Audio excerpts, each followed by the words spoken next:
नमस्कार, मी गणेश आचवल स्वामी कृपा क्रिएशन्स मध्ये तुम्हा सर्वांचं मनपूर्वक स्वागत करतो।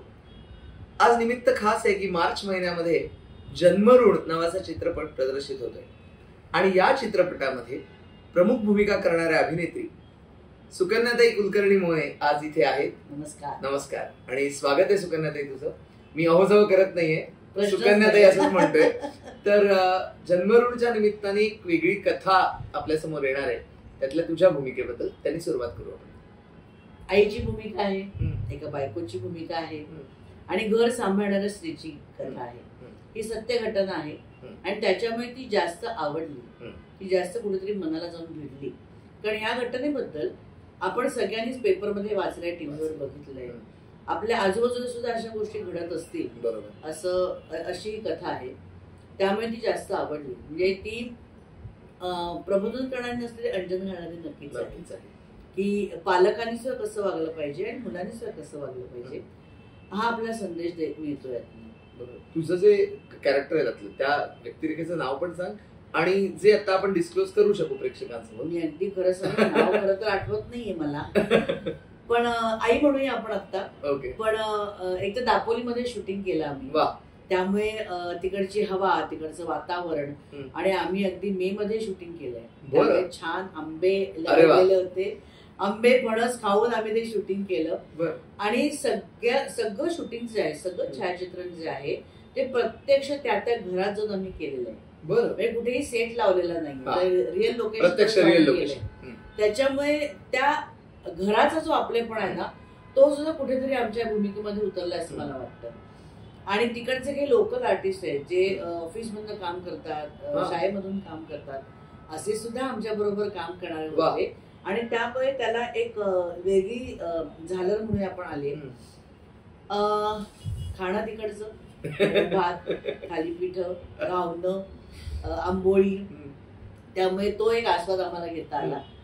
आणि ह्या अशा पद्धतीने, आणि दुसरी गोष्ट, कांचन अधिकारींनी 7 वर्षानंतर आता पुन्हा सुरुवात केली आहे, तर त्या गॅप नंतर आल्यानंतर सुद्धा तिच्यावर काम करताना मजा आली। म्हणजे एक तर आम्हाला दोघांनाही मोकळेपणा दिला। आम्ही जवळजवळ, मी आणि मनोजी 24 वर्षानंतर आता काम करतोय, पण तोच आपलेपणा, तीच आपुलकी अजूनही आमच्या दोघांमध्ये आहे। त्यामुळे गिव्ह अँड टेकला आम्हाला फार काही त्रास झाला नाही। ओळखीचं असलं, आपला मित्र असला की आपल्याला ते जास्त सोपं जातं आणि तो मोकळेपणा आम्हाला तिने दिला, कांचनने दिला। त्याच्यामुळे दोघांची भूमिका उभं राहायला, दोघांमधलं नातं दाखवायला खूप सोपं गेला। तर आणि एक आई म्हणून मी मुलाला सांभाळत असते, बायको म्हणून नवऱ्याला सांभाळत असते, दोघांनी समजून घेणं आणि त्या सँडविच मधलं उकडलेला बटाटा वडा, ही माझी भूमिका आहे। पण खूप छान वाटलं करताना, खूप वेगळी, म्हणजे बाई पण नंतर मला एक अतिशय वेगळी भूमिका मिळाली आणि माझ्यापेक्षा 10 वर्षांनी मोठी असलेली भूमिका आहे। तू आता एक वाक्य म्हटलंस की डोळ्यात अंजन घालणारी अशी भूमिका आहे आणि सत्य घटना, तर थोडक्यात काय आम्हाला कळू शकेल का?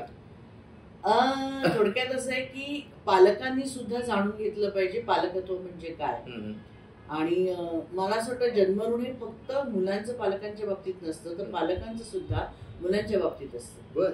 किंवा मूल चुकलं तरी सुद्धा ते आपलंच मूल आहे असं समजून त्याचे आपल्या पोटात घालण्यापेक्षा त्याला समजावून सांगायला पाहिजे। मुख्य म्हणजे संवाद साधला पाहिजे, एकमेकांबरोबर संवाद असेल तर ह्या गोष्टी घडणार नाही असं मला वाटतं। आणि आपण सुद्धा चुका करत करतच मोठे झालेलो आहोत, तेव्हा कुठे पालक होतो। त्यामुळे त्यांना ओरडण्यापेक्षा, त्यांना तिथपर्यंत पोचूच न देता आपण पुजाऱ्या मारण्यापेक्षा आपण त्यांना समजून घेणं, त्यांच्याशी मैत्री करणं हे किती गरजेचं आहे।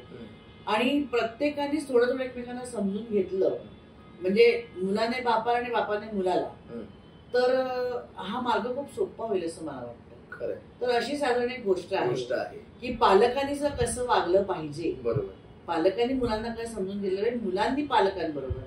आणि मला असं वाटतं की हे जन्मऋण हे फक्त मुलांच्या बाबतीत नाहीये, तर पालक सुद्धा जन्मऋणात राहतात मुलांच्या, कारण संस्कार करतात, सगळे संस्कार करतात। कोणालाही असं वाटत नाही ना की माझ्या मुलाने गुंड व्हावं, असे संस्कार कुठलीच आई करत नाही। तर ते संस्कार घेणं त्या मुलाने हे सुद्धा तितकंच महत्वाचं आहे। किंवा त्या आईनी, त्या वडिलांनी जे त्यांच्यासाठी श्रम घेतलेले असतात, कष्ट काढून त्यांना वाढवलेलं असतं, किंवा जीवाचं रान करून त्यांना मोठं केलेलं असतं, जीवापाड प्रेम केलेलं असतं. आणि पुढे जाऊन त्या मुलांनी आपलं ऋण फेडावं असं म्हणण्यापेक्षा मुलं कॉम्प्रोमाइज करत असतात आपल्याबरोबर. तर त्यांनी ते नाव कमवणं, जसं मी माझ्या मुलीला सांगते, जगात आपल्या नावाची कुठेतरी एक पाठी आहे, तर ते पूर्ण करण्यासाठी ती तिकडे गेलीये. तर मी तिच्या ऋणात असं मला वाटतं की मी जे संस्कार केले तिच्यावरती, चांगले का वाईट हा भाग वेगळा आहे, पण त्याच्यातून तिचं एक आयुष्य उभं राहतंय. हे तिने केलेल्या श्रमांचं आणि मी केलेल्या श्रमांचं चीज असं मला वाटतं. त्यामुळे दोघे एकमेकांच्या ऋणात राहतात असं मला वाटतं. आणि ते कधीच फेडलं जाणार, बरोबर, की ते आपल्याला आनंद देतात, ते आपल्याला सुख देतात असं मला वाटतं. तू आता मुलीचा उल्लेख केला, अर्थात तुझ्या मुलीचा जुलियाचा. तर जुलिया काय करते सध्या तिकडे परदेशामध्ये, हे सुद्धा आपल्या प्रेक्षकांना. खरं तर तिचा कधीच विचार नव्हता परदेशात जाऊन शिकण्याचा, पण ती जे शिकते ते आपल्या देशात नाहीये म्हणून तिला जावं लागलं. अॅनिमल सायन्स शिकते, measuring in wild life biology. आणि तो मला इतकं खूप छान वाटलं. आणि तिला आपल्या क्षेत्रात कधीच यायचं नव्हतं, बरं, त्यामुळे आम्ही कधीच तिच्यावरती जबरदस्ती केली नाही. आणि मला नकोच होतं अशा करता, म्हणजे ह्याच्यामध्ये काय वाईट आहे किंवा काय चांगलं ह्याच्यातला भाग नाही, पण मला असं वाटलं हा एक प्रवास आम्ही केलाय, तर तिच्याबरोबर आम्हाला वेगळा प्रवास करायचा आहे, आम्हाला एक वेगळं आयुष्य बघायचंय, वेगळं फील्ड आम्हाला बघायचंय. त्यामुळे तिने हा निर्णय घेतल्यानंतर मला आणि दुसरी गोष्ट अतिशय सांगावीशी वाटते की आपल्या मुलांच्या विचारांचा आपण आदर करायला हवा. जसं ते आपला आदर करतात तसं आपणही करायला पाहिजे. आणि त्यामुळे ती म्हणाली की मला हे शिकायचंय. आम्ही म्हटलं ठीक आहे, शिक, जे काय पैसे असतील ते आम्ही भरू, आमचं कर्तव्य म्हणून नाही, पण तुला आम्ही प्रोत्साहन देतो. आणि मुलांनाही जाणीव असते बरं का, की आपल्या आई वडिलांनी आपल्यासाठी काय केलंय. ते बिचारे तिकडे जाऊन काम करून ते शिकत असतात, बरोबर. ही जरी तिकडची एक संस्कृती असली, पद्धत असली, तरी सुद्धा आपली मुलं तिकडे जाऊन ते करतात, जी त्यांना इथे कधीच सवय नसते खरं तर. पण ते तिकडे एकटे राहतात. आपल्या घराड्यातून निघून ते एकटे राहणं सोपं नाही. एकटं राहतात, एकटं सगळं मॅनेज करतात. आणि कौतुकास्पद गोष्ट आहे, आपण नाही राहू शकत, आपली पिढी नाही राहू शकत, पण ते सगळं हे करतायत. आपलं घर सोडून दुसरीकडे जाऊन आपलं एक आयुष्य निर्माण करण्या, अस्तित्व निर्माण करण्याचा प्रयत्न करतात. तर त्याच्यामुळे तिने जेव्हा निर्णय घेतला तेव्हा आमच्यासाठी हा संपूर्णतः वेगळा विषय होता. पण आम्ही म्हणलं ठीक आहे, जा. आणि हे कुठे वर्णन देऊ नकोस की हा कोर्स शिका, कारण ती म्हणजे या कोर्सची खूप फी आहे, मी एखाद्या कमी पैसे असलेल्या कॉलेजमध्ये बघते, तर म्हणलं असं करू नकोस, कारण शिक्षण महत्वाचं आहे. त्यामुळे तुला जे हवं ते तू शिक, आणि पैसे किती मिळतील हा विचार करू नकोस. जगण्यापुरते पैसे आपल्याला मिळाले ना तरी आपण खुश पाहिजे, कारण आपल्याला आवडतं ते काम आपल्याला करता आलं पाहिजे. तो आनंद जर आपण घेतला तर आपण त्याच्यामध्ये जीव ओतून काम करतो, बरोबर. आणि मग त्याच्यातून आपल्याला आपोआप पैसा मिळतो, प्रसिद्धी मिळते. पण तुम्ही प्रामाणिकपणे काम करणं जास्त महत्वाचं आहे. त्याच्यामुळे आम्ही तिला सांगितलं त्याची तू काळजी करू नकोस, तुला जे हवं ते तू कर, बाकी जो होगा सो देखा जाएगा. पुन्हा एकदा जन्मऋणवर येतो. आणि आता अजून एक आनंदाची गोष्ट अशी वाटते की आता अंबानींनी वंतारा इथे आणलंय, तर कुठेतरी मला आशा निर्माण झाली की ते सगळे परत आपल्या भारतात परत येतील आणि तिथे काम करतील, असं वाटतं.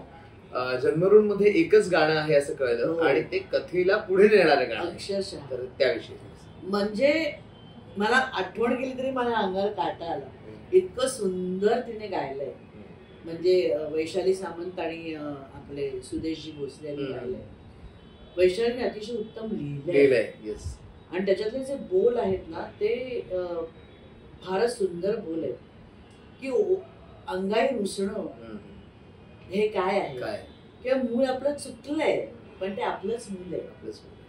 तर मी आता बोलताना सुद्धा मला डोळ्यात पाणी येतं की खरंच किती खूप छान लिहिलंय, खूप छान गायलंय. आणि जसं आम्ही म्हणतो की आपण ज्या एखादा संवाद करतो चित्रपटामध्ये, मालिकांमध्ये, तर त्याच्या बिटवीन द लाईन्स आपल्याला ओळखता आल्या पाहिजे. तसं तिने ह्याच्यामध्ये जे मधलं म्युझिक जे दिलेलं आहे ना त्याच्यामध्ये ती खूप काही बोलून जाते. ते गाणं पुढे नेते ती, नुसतंच म्युझिक द्यायचं पण म्युझिक दिलेलं नाही, तर गाणं पुढे जातं. आणि तिच्या आवाजातला जो कंप आहे तो तुम्ही ऐकाल तेव्हाच तुम्हाला कळेल मी काय म्हणते. ते अतिशय, म्हणजे जर आम्हाला ते गाणं ऐकवलं असतं तर मला वाटतं कधीतरी त्याच्यापेक्षा जास्त छान आम्ही करू शकलो असतो. खूपच छान आहे, म्हणजे कॉम्प्लिमेंटरी आहे असं मला वाटतं. आणि अप्रतिम ती गायले. आणि सुदेशजींचं मला एक त्या रेकॉर्डिंगला मी गेले होते तर त्यांनी जास्त करून हिंदी गाणी गायले, मराठीशी फार कमी संबंध त्यांचा आला.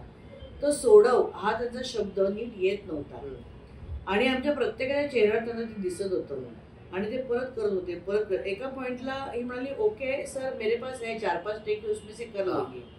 ओके म्हणाले, ते बाहेर गेले. मोठा ब्रेक घेऊन ते परत आले आणि तिचं रेकॉर्डिंग चालू होतं. आले आणि म्हणाले एक और मैं करू क्या, मुझे नहीं लग रहा है वो सही है. आणि ते आले आणि तो जो शब्द आहे मला वाटतं त्यांनी काहीतरी तिकडे रिहर्स केलं असेल, काहीतरी केलं असेल. 1 टेक ओके आणि तो तुम्ही ऐकाल ना तर त्याला कळेल की सोडव अजूनही की काय त्याच्यातली भावना आहे, ती भावना करेक्ट आली. तर म्हणजे मला असं वाटतं की आपण, मी नेहमी म्हणते की आपण प्रत्येकाने विद्यार्थी दशेत असलं पाहिजे. आज एवढ्या कमालीचा एक कलाकार अजूनही त्याला वाटतं की नाही मी नाही टेक बरोबर दिला, विद्यार्थी दशेतच आहेत ते, आणि मग जो दिलाय तो 100% दिला. त्यामुळे आपण कुठल्याही मुद्द्यावर असो, आपण कुठल्याही पातळीवर असो, तरी सुद्धा विद्यार्थी दशेत असणं खूप महत्वाचं आहे. त्यामुळे ह्या गाण्याला एक खूप वेगळं महत्व आहे असं मला वाटतं. खूपच छान म्हटले, खूपच छान. जागतिक महिला दिन येतोय आणि चित्रपटही येतोय, तर महिला दिनाच्या निमित्ताने आपल्या प्रेक्षकांसाठी जागतिक महिला दिनानिमित्त सगळ्या माझ्या प्रेक्षकांना म्हणेन मी शुभेच्छा. स्त्रियांना तर आहेच कारण तो आपला दिवस आहे, पण पुरुषांनाही मी देईन शुभेच्छा कारण त्या दिवशी ते आमचे खूप लाड करतात. आणि आपण म्हणतो संसाराची 2 चाकं आहेत, तशी जी 2 चाकं आहेत आणि आत्ताच्या जगामध्ये खऱ्या अर्थाने ती 2 चाकं संसार चालवत असतात. कारण जर स्त्री बाहेर काम करत असेल तर पुरुष घरातली कामं करतो. लॉकडाऊन नंतर त्याला महत्व कळलंय. परदेशात तर पुरुष आपल्या बायकोला मदत करतातच, पण आता इथे सुद्धा कळायला लागलं की आपली बायको बाहेर जाऊन किती काम करते किंवा घरात किती काम आहे. त्याच्यामुळे आता खऱ्या अर्थाने 2 चाकं संसार चालवतात असं मला वाटतं. आणि त्यामुळे सगळ्यांनी आपली काळजी घ्या. स्त्रियांना विशेष करून सांगावं असं वाटतं की स्वतःची काळजी घ्या. स्वतःशी दिवसातले 20 मिनिटं तरी संवाद साधा. त्याच्यासाठी अध्यात्माचा हात धरा, ध्यानधारणा करा, स्वतःमध्ये बदल घडवून आणा. आपल्या आहाराची पण काळजी घ्या. आणि दुसरी महत्वाची गोष्ट, एखादा छंद असेल तर त्याचं व्यवसायामध्ये रूपांतर करा. स्वतःच्या पायावर उभे राहा. आणखीन आपण म्हणतो की माझं बँकेचं काम बाबा माझा नवरा बघतो, हे बघतो, तसं न करता थोडं थोडं त्याच्यामध्ये लक्ष घाला आणि फिनॅन्शियली सुद्धा तुम्ही मजबूत व्हा. त्याची सुद्धा माहिती मिळवण्याची प्रयत्न करा. आणि आपल्या मुलांशी, आपल्या मित्रमंडळींशी संवाद साधायचा असेल तर आजकाल सोशल मीडियाला आपलंसं करणं गरजेचं आहे. मला मी बाई यातलं काही कळत असं न करता निदान त्याची तोंडओळख तरी आपल्याला व्हायला पाहिजे. मग आपल्याला कळेल की आपलं मूल हे मोबाईलमध्ये जास्त का रमतं. पण लहान मुलं असतील ज्यांना, त्यांना माझे खास अगदी सांगण्यासारखं आहे की आपल्या वेळेला खूप खेळ असायचे, बोर्ड गेम असायचे, आपण चित्र काढायचो, भातुकली खेळायचो.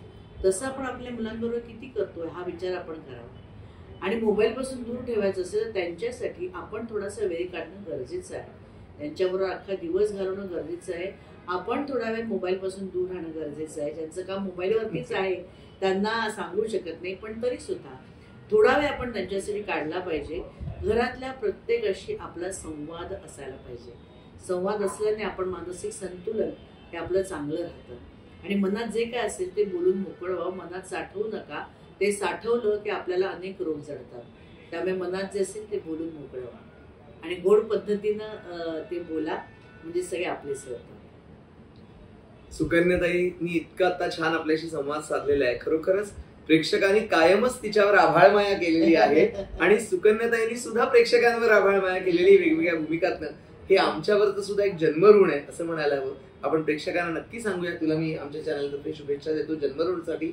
आणि हे वर्ष नवीन प्रोजेक्ट सुकन्याताईचे आपल्यापर्यंत घेऊन येणार आहे, तर त्यानिमित्ताने पुन्हा भेटत राहूया. आणि हो, या व्हिडिओ बद्दलचे अभिप्राय कॉमेंट बॉक्समध्ये नक्की कळवा. आमच्या चॅनलला सबस्क्राईब करा, व्हिडिओला लाईक करा, शेअर करा. लवकरच आमचा चित्रपट तुम्हाला भेटायला चित्रपटगृहात येतो आहे आणि चित्रपटगृहात जाऊनच आमचा चित्रपट बघा कारण तो चित्रपटगृहांसाठीच बनवलेला असतो. 3 तास तुम्ही आमच्या बरोबर असता. आमचा चित्रपट तुमचा करा, तेव्हा तो चित्रपट आपला होईल आणि तुमच्या ऋणात राहायला आम्हाला नक्कीच आवडेल.